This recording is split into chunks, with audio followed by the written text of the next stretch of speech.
do you want to buy or you want to do leasing? I think it's a policy issue now, but I want to hear what you say about it. But then in response, that is page 16, I think you will do the same in terms of updating us on status. Meantime, you please answer the question of buying or purchasing vis-a-vis leasing. Team internally that is headed by the head of engineering. Chair, allow me to request him to respond to that. Thank you, sir. Sorry, Chair. Turbulence when I was communicating. The question I am asking, acquire. Now acquiring could be donation, could be... Thank you, Chair. It's to purchase. You want to purchase? Yes, that's correct, to purchase. What informs your strategy? Well, supposing you do leasing, what are the disadvantages of leasing? And advantages? Thank you, Chair. Probably, let me throw more light in terms of the purchase. Right now, if you'd like to purchase a brand new aircraft, you would have to have a waiting time of about 5 to 6 years, depending on which aircraft. So as a bridging solution, because you can't wait, you need to expand, so you've got to lease aircraft. In the meantime, you're waiting for your aircraft to be delivered. That means if you've gone ahead to order them and do the down payment, you've got to wait for the 6 years. But you can't wait that time because you've got to operate, yes. How many aircrafts do you want to acquire? 8 aircraft. That is, we're looking at on the narrow body, 4 of them. Then for wide body, we are looking at 2. That means the long haul ones, wide body 2, and then 2 freighters. The freighters, we are looking at a standard body. That means it's a small one, and then a medium range one. So those are 2. So for the medium range, 4. Then for the wide body, 2. And then for the freighters, 2. Let's start with the one of the small body, not wide body. Wide body. How much is your projection each? Well, are those figures? You don't have the figures. I don't have the figures. I can even give you time, because we are now speaking mathematics. That's why I had opened my calculator here. Give us the projected figures for each, and give me the figures. Okay, give me the time for which you intend to fly time. Then you give me a comparative figure. If I went on the market to lease, okay, give me the advantages and disadvantages of both purchase and leasing. Advantages and disadvantages. Okay, but also take me into figures. Now, you being an engineer, you're better than me in mathematics. When I failed mathematics, I ran to the Honorable Nsibambi to teach me the law. Now that I have you and you're better at that, kindly do that for me. Thank you, Chair. May not have the figures here with me. Don't give me the figures now. With me right now. But to speak to the advantages, the pros and cons of leasing versus the purchase. The purchase. Number one, the pros for leasing, it's a turnkey solution. If I want an aircraft now, if I might call stockists, or there are lessors out there that have them readily available. And the advantage to that is I can use a specific aircraft to test the market. Because leasing has a time frame to it. Let's say I can lease an aircraft for 6 months.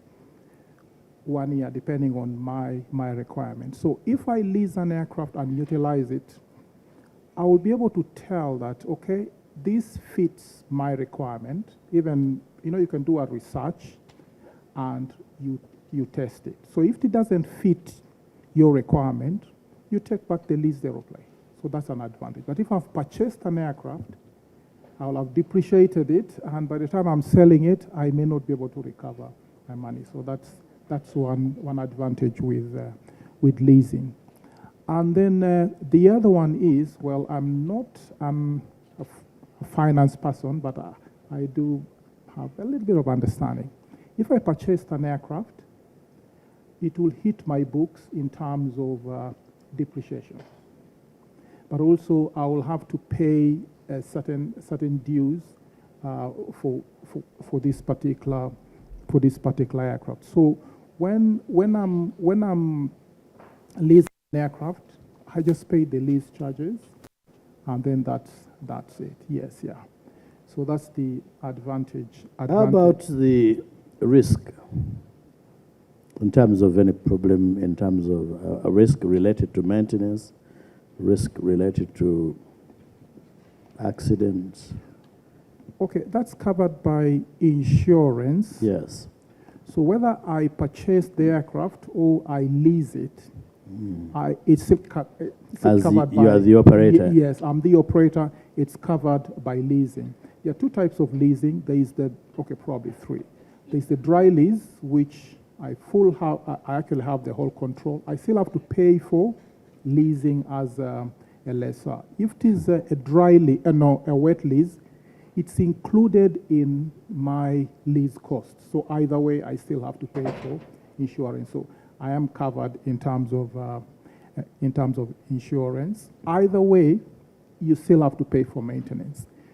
With the dry lease, I take care of maintenance as an entity. If I'm wet leasing, the fees that I pay to the lessor, it still includes maintenance. So either way, I still have to pay for maintenance. Except for if it is a wet lease, the lessor has to put his own markup because he's out there to make profit. So on top of the maintenance costs, he still puts his markup. So wet leasing is a little bit more expensive than dry leasing. So in terms of... so in your write-up, please include all those ones. Because, but also the life of the aircrafts you're looking at. Honorable... the life? When I buy this car, I know I will not drive it beyond... for those of us, the Bafunampola, I will not drive it for more than 20 years. Then you also tell me for how long you intend to ride to fly that aircraft. But I have three questions. One, I want him to update us the status of the proposal of acquiring these aircraft, because the proposal is submitted to cabinet, but you have not told us how far as cabinet, how far is cabinet in regards to this. The other thing is about the cargo. I don't know whether, I didn't hear you out of the 8 addressing the issue of the cargo. And it is a huge challenge because I have been interacting with different people, especially those who fly to Dubai. The challenge that they are getting with the Uganda Airlines is the issue of cargo. Their cargo, the space is not enough, and it is something that can bring client on board. Then lastly is about the lease. The idea of leasing is okay in the circumstance that we don't have enough aircraft. But one day I used one of the flight that you leased, and I felt bad. In the flight, the flight attendants were all whites, or Indian, or what, and the way they were behaving. That one was answered in your absence. Oh. We will not go back to it. Okay. So answer Thank you. But yeah, it is not bad to answer. It is bad to waste our time. I want to use the words of the Auditor General. The engineer is telling us they intend to acquire additional aircrafts, but he's short of telling us which one, not CRJ, because which one, so that we don't go into the circle of those without repair. But and Chair, why I'm raising detailed. Why I'm raising it is that when you look at the recommendation of the Auditor General on page 14, the Auditor General is saying that the entity, the accounting officer must ensure that all their core mandate, what is within their mandate, are reflected in their strategic and annual work plan. And we may need to interrogate the of the whether actually they constitute the details of the strategic and annual work plans. Because before you talk about resources and mobilizing resources, and I saw in part of their response, they're even talking about negotiating with, I think, financial institutions for patient capital. So we need these details. Because these are people who may now probably mortgage our aircrafts for money without disclosure. If you are negotiating for financial, with financial institutions, are you, is the Minister of Finance aware? Two, what kind of financial institutions are you negotiating? What are they giving and what are we taking? Honestly. Chair, this is within their management response. You see, I'm reading the same response, an assignment to tell us on what informed or informs their suggestion to do the purchases.